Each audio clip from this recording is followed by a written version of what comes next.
अस्सलाम वालेकुम। इस वीडियो में हम लोग क्वेश्चन नंबर 12 करेंगे कंसाइनमेंट का। Question number 12, Rizwan of Gujranwala sent 100 sewing machines to Aslam of Hong Kong at ₹650 per machine. The consignor paid 2,000 for packing and dispatching charges. Aslam immediately after receiving the consignment accepted a bill of ₹40,000. After some time, Aslam reported that 80 machines were sold for ₹875 each and expenses being on freight ₹3,000, on godown rent $250 and insurance $500. Aslam entitled to a commission 9% on sale. Due to insolvency of customer who purchased 4 machine failed to pay anything. तो इस question में Rizwan consignor है, Aslam consignee है और यहाँ पे उसने जो चीज़ें कंसाइन की हैं, सबसे पहले कंसाइनर इसकी रिकॉर्डिंग क्या करेगा, कंसाइनमेंट अकाउंट डेबिट और goods Saint on consignment account credit.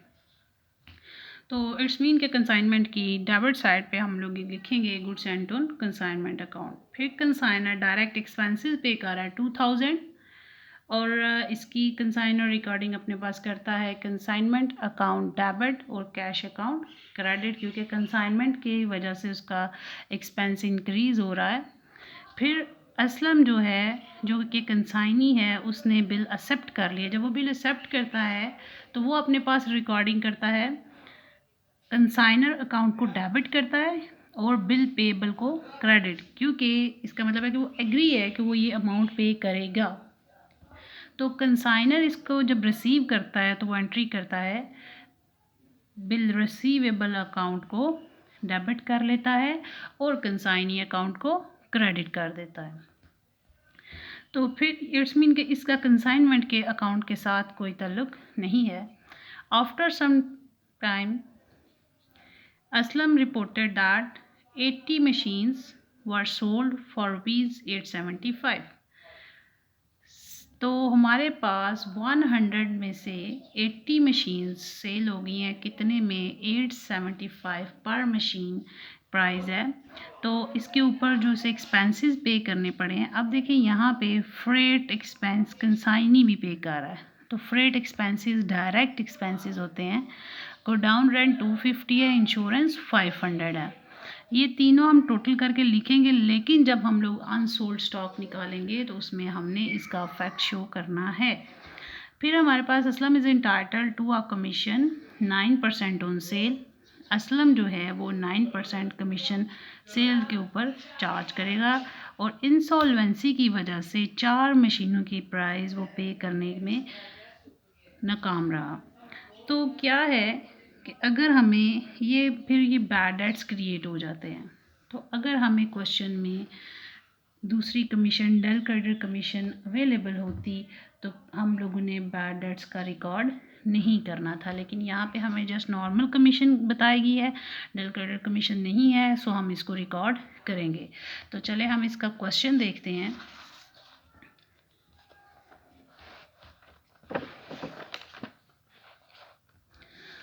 जी, तो क्वेश्चन 12 में हम लोगों ने कंसाइनमेंट अकाउंट को बनाना है। सबसे पहले कंसाइनमेंट अकाउंट जब हम लोग बनाएंगे तो जिस चीज़ में वन बाय वन हम इसको देख लेते हैं। सबसे पहले हमारे पास उसकी रिकॉर्डिंग होती है कंसाइनमेंट अकाउंट डेबिट और goods Saint on consignment account credit. तो हम इसकी डेबिट साइड पे goods Saint on consignment account लिखा है 65,000 से, क्योंकि 100 जो हमारे पास सेविंग मशीन थी, पर मशीन प्राइस 650 थी, तो जब 100 को 650 से मल्टीप्लाई किया तो हमारे पास 65,000 आ गया। फिर उसने कंसाइनर ने डायरेक्ट एक्सपेंसेस पे किए थे, तो डायरेक्ट एक्सपेंसेस जब वो पे करता है अपनी बुक में रिकॉर्डिंग करता है कंसाइनमेंट अकाउंट डेबिट और कैश अकाउंट क्रेडिट। तो हम कंसाइनमेंट की डेबिट साइड पे 2,000 लिख के कैश अकाउंट और ब्रैकेट में एक्सपेंसेस लिखेंगे, क्योंकि मैंने आपको पहले इंट्रोडक्शन में भी बताया और ऑलमोस्ट हर क्वेश्चन में हम ये डिस्कस करते आ रहे हैं कि जब भी कंसाइनमेंट की वजह से कोई एक्सपेंस कंसाइनर खुद पे करेगा या कंसाइनी उसके बिहाफ पे करेगा, तो कंसाइनर कंसाइनमेंट को डेबिट करता जाएगा, क्योंकि उस कंसाइनमेंट की वजह से उसका एक्सपेंस इंक्रीज़ होता जा रहा है, और जब वो सेल होगी तो उसी की सेल प्राइस में से सारे एक्सपेंसेस को हमने माइनस करना होता है। अब हमारे पास इसमें देखें कि बिल की बात हुई है, तो बिल रिसीवेबल का हमारा इसके कंसाइनमेंट के साथ कोई ताल्लुक नहीं है। कहते हैं after some time Aslam reported 80 machines were sold. Aslam ने रिपोर्ट किया कि 80 मशीन सेल हो गई हैं, 875 की एक मशीन सेल हुई है। तो जब 875 की एक मशीन सेल हुई है तो 80 मल्टीप्लाई बाय 875 करेंगे, और जो भी अमाउंट आती है हमारे पास, हम लोगों ने कंसाइनर ने उसकी रिकॉर्डिंग करनी है। क्या रिकॉर्डिंग कंसाइनर करेगा? वो कंसाइनी को डेबिट करेगा, क्योंकि अब उसने वो सारे पैसे कंसाइनी से रिसीव करने हैं जितने में उसने सेल किया। फिर और क्रेडिट किसको करेगा? कंसाइनमेंट को क्रेडिट करेगा। तो इट्स मीन कि सेल प्राइस को हम क्रेडिट साइड पे लिखेंगे, वो हमारे पास आती है 70,000, और कंसाइनी को ना असलम, और असलम को हमने लिखा और ब्रैकेट में सेल लिखा और 70,000 लिख दिया है। अब जो हमारे पास कंसाइनी ने एक्सपेंसेस पे किए हुए हैं, फ्रेट चार्जेस उसने पे किए हैं, फिर उसके बाद उसने नेक्स्ट गोडाउन रेंट पे किया है जो कि 250 है, तो उसके बाद इंश्योरेंस 500 है, तो 3000 फ्रेट था, 250 हमारे पास गोडाउन रेंट और इंश्योरेंस 500, टोटल ये हमारे पास बन जाता है 3750। तो जब कंसाइनी एक्सपेंस पे करता है तो भी कंसाइनमेंट अकाउंट को कंसाइनर डेबिट करता है और कंसाइनी को क्रेडिट। तो यहाँ पे असलम अकाउंट ब्रैकेट में एक्सपेंस और उसका टोटल हमने लिखा 3750। अब जो उसने चीज़ें सेल की हैं 70,000 की, उसके ऊपर 70,000 के ऊपर 9% लेंगे कमीशन, क्योंकि उसने उसे कमीशन चार्ज की। कमीशन की एंट्री हमारे पास क्या होती है? वो भी एक्सपेंस है कंसाइनर के लिए, तो वो कंसाइनमेंट अकाउंट को डेबिट करता है और कंसाइनी अकाउंट को क्रेडिट, यानी असलम अकाउंट वहाँ पे क्रेडिट हुआ, लेकिन कंसाइनमेंट डेबिट हुआ, इसलिए इसके डेबिट साइड पे हमने कमीशन की अमाउंट लिखी है और साथ असलम अकाउंट और ब्रैकेट में कमीशन लिख दिया। अब 100 मशीन में से 80 तो सेल हो गई, लेकिन 20 हमारे पास अनसोल्ड है, तो हम लोग 20 मशीन जो अनसोल्ड प्राइस है उसको निकालेंगे। Cost price of 20 machines unsold, 20 multiply by 650 जो उसकी कंसाइंड प्राइस थी 650, उसके साथ हमने मल्टीप्लाई किया तो हमारे पास 13,000 आया। फिर प्रोपोर्शनेट टू डायरेक्ट एक्सपेंसेस। अब आप लोग देखें कि कंसाइनर के कितने एक्सपेंस हैं?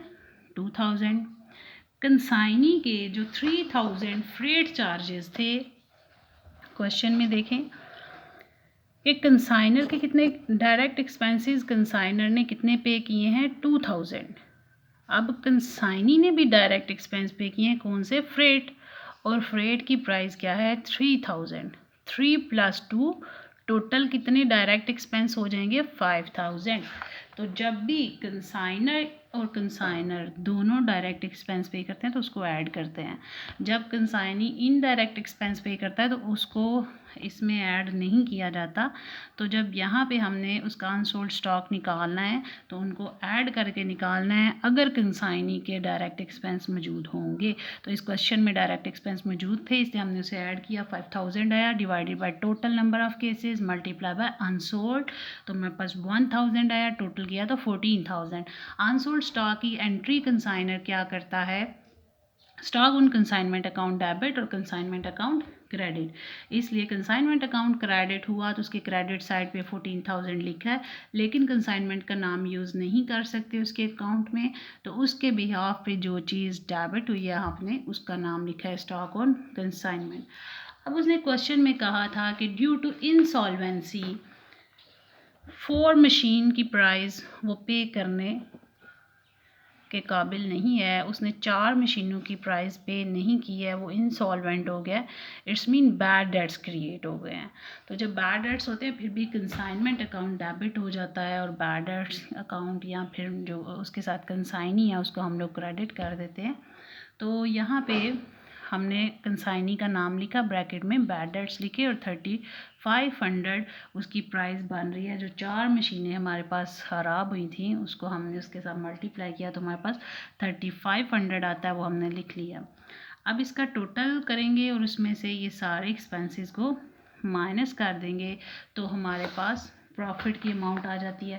प्रॉफिट हमारे पास 3-4 चीज़ के आप लोगों ने इसको सेल प्राइस के साथ मल्टीप्लाई करना है, क्योंकि जो चीज़ें हमने सेल की थी वही चीज़ों की अमाउंट हमें वापस नहीं मिल रही, तो इसलिए हमने सेल प्राइस के साथ मल्टीप्लाई करके लिखना है, क्योंकि यहाँ पे टोटल सेल की प्राइस लिखी है, इसलिए जब वो डेबिट भी होगी तो वो सेल प्राइस के साथ मल्टीप्लाई करके आप लिखेंगे।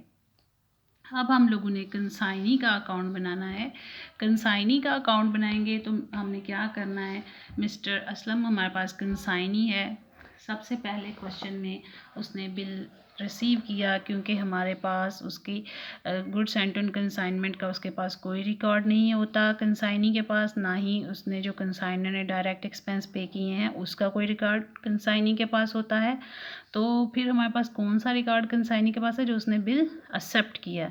जब उसने बिल एक्सेप्ट किया था तो कंसाइनर ने उसको अपने पास रिकॉर्ड किया, उसने बिल रिसीवेबल अकाउंट को डेबिट और कंसाइनी अकाउंट को क्रेडिट। तो हमने इधर बिल रिसीवेबल अकाउंट को इसकी क्रेडिट साइड पे लिखा है। बिल कितने का है 40,000, वो हमने लिख दिया। फिर हमारे पास हम देखें नेक्स्ट क्वेश्चन, उसी क्वेश्चन में नेक्स्ट क्या बात हुई है कि उसने 80 मशीन सेल की हैं 875 की एक, तो हमने उसको भी रिकॉर्ड कर लिया। जब वो मशीनों को सेल करता है तो कंसाइनर कंसाइनी को डेबिट कर देता है और कंसाइनमेंट अकाउंट को क्रेडिट, क्योंकि उसने कंसाइनी से पैसे रिसीव करने होते हैं, वो उसका डेटर बन जाता है। हम इसकी डेबिट साइड पे सेल प्राइस लिखेंगे और उसका नाम यूज़ नहीं कर सकते, इसलिए हमने कंसाइनमेंट को, यानी कि जो चीज़ उसके बिहाफ के ऊपर क्रेडिट हुई है वो कंसाइनमेंट हमने इधर लिख दिया। फिर हमारे पास कंसाइनी एक्सपेंसेस पे किए हैं 3000, 250, 500, टोटल कितना बन गया 3750। इनको लिखेंगे, फिर उसकी कमीशन को रिकॉर्ड करेंगे और फिर बैड डेट्स को। तो मैंने आपको बताया जब भी कोई एक्सपेंस होता है कंसाइनी से या कंसाइनर से, वो कंसाइनमेंट को डेबिट करता है, और अगर कंसाइनर डायरेक्ट पे करे तो कैश क्रेडिट करता है, और अगर कंसाइनी कोई एक्सपेंस पे कर रहा है तो वो कंसाइनी को क्रेडिट करता है। तो जो कंसाइनी ने एक्सपेंसेस पे किए हैं वो 3750 हैं। हम ब्रैकेट में इधर लिखेंगे एक्सपेंसेस। तो कंसाइनमेंट को हमने लिखा, क्यों लिखा मैं आपको पहले भी बता चुकी हूँ कि उसने अब कंसाइनर की बुक में जो एंट्री हुई है वो क्या हुई है, कंसाइनमेंट अकाउंट डेबिट और मिस्टर असलम यानी कंसाइनी अकाउंट क्रेडिट। फिर उसने जब कमीशन चार्ज की तो कमीशन 6300 है, जो 70,000 की परसेंटेज हमने ली है 9%, तो हमारे पास ये आया। तो भी उसके पास एंट्री हुई, कंसाइनमेंट को उसने क्या किया डेबिट और मिस्टर असलम को क्रेडिट। तो हमने कंसाइनमेंट का नाम यूज़ करना है, क्योंकि उसके अकाउंट में हम उसका नाम यूज़ नहीं कर सकते, ये क्रेडिट हुआ था, इसकी अमाउंट उतने से हमने क्रेडिट साइड पे लिख दिया। फिर बैड डेट्स क्रिएट हो गए, जो 4 मशीनों की वो प्राइस पे नहीं कर सका, तो उसने सेल प्राइस के साथ 4 को मल्टीप्लाई किया, 3500 आया। तो फिर भी वो कंसाइनमेंट अकाउंट को डेबिट और मिस्टर असलम अकाउंट और ब्रैकेट में बैड डेट लिखेगा, उसको क्रेडिट करेगा। तो यहाँ पे इसकी क्रेडिट साइड पे 3500 आया है, और कंसाइनमेंट का हमने नाम यूज़ करना है, हमने उसका नाम इसमें इस्तेमाल नहीं करना। इसका टोटल किया, टोटल में से हम सारे एक्सपेंसेस को 1 बाय 1 माइनस करेंगे, तो हमारे पास 16,450 ये वो अमाउंट है जो हमने कंसाइनर को सेंड करनी है।